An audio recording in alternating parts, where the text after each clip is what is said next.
ಕನ್ನಡಕ್ಕಾಗಿ ಜನನ, ಕನ್ನಡಕ್ಕಾಗಿ ಮರಣ, ಕನ್ನಡತನಕ್ಕೆ ನಮ್ಮ ಉಸಿರೇ ಚಿರಋಣಿ.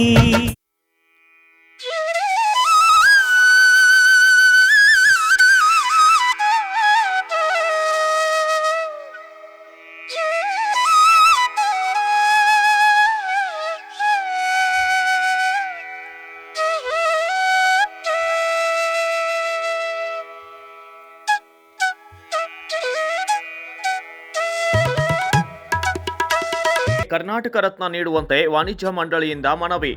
ಕನ್ನಡ ಚಿತ್ರರಂಗದ ದಿಗ್ಗಜ ನಟ, ಮಾಜಿ ಕೇಂದ್ರ ಸಚಿವರಾದಂತಹ ಡಾಕ್ಟರ್ ಅಂಬರೀಷ್ ಅವರಿಗೆ ಕರ್ನಾಟಕ ರತ್ನ ಪ್ರಶಸ್ತಿ ನೀಡಿ ಗೌರವಿಸಬೇಕೆಂದು ಕರ್ನಾಟಕ ಚಲನಚಿತ್ರ ವಾಣಿಜ್ಯ ಮಂಡಳಿ ಸರ್ಕಾರಕ್ಕೆ ಮನವಿ ಮಾಡಿದೆ.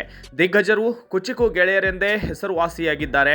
ಇವಾಗ ಹೇಗೆ ವಿಷ್ಣುವರ್ಧನ್ ಅವರಿಗೆ ಕರ್ನಾಟಕ ರತ್ನ ನೀಡಲಾಗಿದೆಯೋ ಅದೇ ರೀತಿ ಅಂಬರೀಷ್ ಅವರಿಗೂ ಪ್ರಶಸ್ತಿ ನೀಡುವ ಮೂಲಕ ಗೌರವಿಸಬೇಕೆಂದು ಅಖಿಲ ಕರ್ನಾಟಕ ಅಂಬರೀಷ್ ಅಭಿಮಾನಿಗಳ ಸಂಘದ ಅಧ್ಯಕ್ಷ BR ಶ್ರೀನಿವಾಸ ಹಾಗೂ ಉಪಾಧ್ಯಕ್ಷ ರಾಮು ತಗ್ಗಿಕುಪ್ಪೆ ಮನವಿಯನ್ನ ಮಾಡಿದ್ದಾರೆ. ಚಲನಚಿತ್ರ ವಾಣಿಜ್ಯ ಮಂಡಳಿ ಏನು ಮಾಡಬೇಕು, ಸಂಬಂಧಪಟ್ಟಂತ ಮುಖ್ಯಮಂತ್ರಿಗಳಿಗೆ, ಉಪಮುಖ್ಯಮಂತ್ರಿಗಳಿಗೆ ನೇರವಾಗಿ ನಮ್ಮ ಅಧ್ಯಕ್ಷರು ಭೇಟಿಯಾಗಬೇಕು. ಯಾಕೆಂತ ಹೇಳಿದ್ರೆ ಒಂದು ಪತ್ರ ಬರೆದ್ರೆ ಅದು ಪತ್ರ ಮುಖೇನ ಅಲ್ಲೇ ಇರುತ್ತೆ. ಅದಕ್ಕೆ ನೇರವಾಗಿ ಹೋಗಿ ಆ ಪತ್ರ ಕೊಡೋದ್ರ ಮೂಲಕ ಅಂಬರೀಷ್ ಅವರು ಕನ್ನಡ ಚಿತ್ರರಂಗದಲ್ಲಿ ನಟ ಸಾರ್ವಭೌಮ, ಕಲಿಯುಗದ ಕರ್ಣ ಎಂದು ಹೆಸರಾಗಿದ್ದು, ನಟನಾಗಿ ಮಾತ್ರವಲ್ಲದೆ ರಾಜಕಾರಣಿಯಾಗಿಯೂ ಸಹ ಜನಹಿತವನ್ನ ಮುಂದುವರಿಸಿಕೊಂಡು ಹೋರಾಡಿದ ಹೋರಾಟಗಾರ ಎಂದಿದ್ದಾರೆ.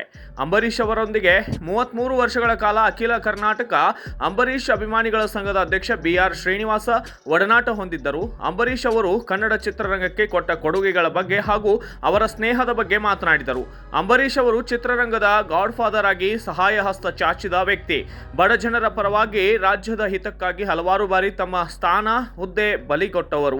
ಇಂತಹ ಮಾನವೀಯತೆ, ಕನ್ನಡ ಪ್ರೇಮ, ಅಮೂಲ್ಯ ಕೊಡುಗೆಯನ್ನು ಪರಿಗಣಿಸಿ ಸರ್ಕಾರ ಅಂಬರೀಷ್ ಅವರಿಗೆ ಕರ್ನಾಟಕ ರತ್ನ ನೀಡಿ ಗೌರವಿಸಬೇಕೆಂದು ಮಂಡಳಿ ಮನವಿಯನ್ನ ಸಲ್ಲಿಸಿದೆ.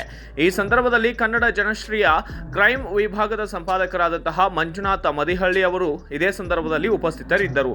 Bureau report, Kannada Janashri news, Bengaluru.